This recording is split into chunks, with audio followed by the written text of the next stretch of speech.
Yeah, I think what it's allowed teams to do is really create stability in their financial model. I think promotion and relegation, in concept, if you look at it, stems from 100, 150 years ago, where every town had a team, and you weren't talking about 20, 30, 50, 70, $100 million a year in revenue that can just evaporate. And so, the economics of it are not attractive. And I think that's why you see so many teams in big leagues that are essentially insolvent.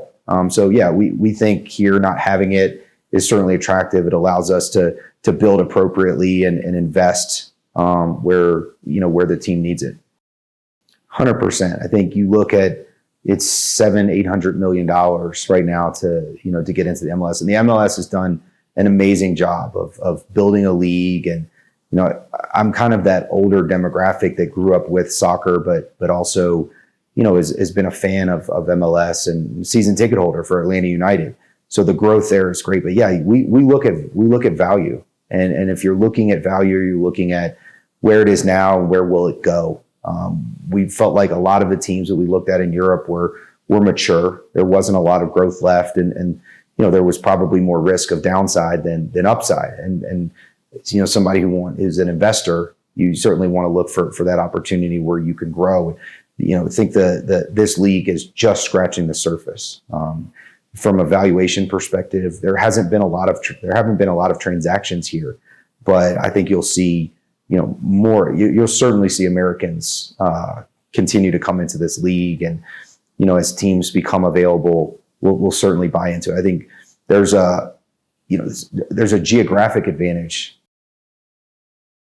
It's a great question. So we, as an American, you're kind of naturally, your first place you look is Europe. You look at England, you look at Spain, you look at Italy. We looked a lot at those leagues. We looked at other leagues in Europe. I think the opportunity was probably about a little more than a year and a half ago. I had the privilege of sitting next to a former executive in Mexican soccer, and really after hours of conversation came away with a level of intrigue that we really wanted to dive in. I think the proximity to where we all live, we maybe overlooked it a little bit, not understanding just how big the league was or how much opportunity. But when you started to really dive in and you understand the mechanics of the league, you understand the levers, whether it's media centralization or just commercial growth, or it's really the only league in the world that has what we call it's a borderless league because of how many fans there are in the United States. I think Apollo, knowing people at Apollo, tremendous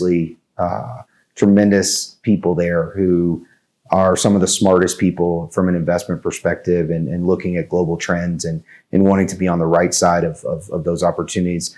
Understanding that it's not just them, there's more private equity, big firms that want to get into this league. It certainly was an attractive piece to understand that they see some of the same things that we did. I think, taking in private equity is difficult. I think there needs to be more dialogue. I haven't had an opportunity to speak to every owner in the league, but the ones I have spoken with understand that we have a tremendous opportunity to grow together. I think taking a page for some of the things you see in the NFL or NBA, where the teams compete they compete hard, but the owners understand that you're stronger together. I think that that mentality is something that might be a little new here, but is certainly going in that direction. So I look forward to the opportunity to sharing conversations with every owner and understanding their experiences and articulating where we think this league can go, and certainly trying to work together to make it happen.